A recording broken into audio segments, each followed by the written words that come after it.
Since launching his campaign last week, O'Rourke has been touring early voting states, as well as battleground states such as Michigan and Pennsylvania that have previously voted for Democrats in presidential elections but went for President Donald Trump in 2016. Until recently, O'Rourke, who nearly bested Senator Ted Cruz of Texas in a close matchup last fall, was a little-known El Paso congressman whose views weren't well known.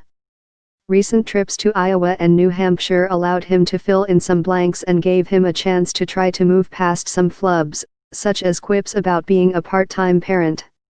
Senator Kirsten Gillibrand of New York spent a recent Sunday visiting several black churches in Charleston, and former Housing and Urban Development Secretary Julian Castro visited the site of the International African American Museum in that city.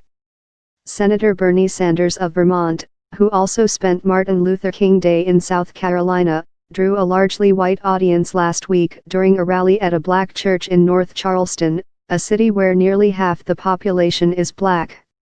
On the sidelines at his major events, Sanders has met with black legislators, community leaders, and students at a historically black college.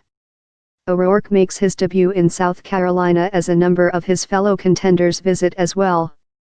South Bend, Indiana, Mayor Pete Buttigieg is crisscrossing South Carolina on Saturday, holding events in Greenville, Columbia, and Rock Hill.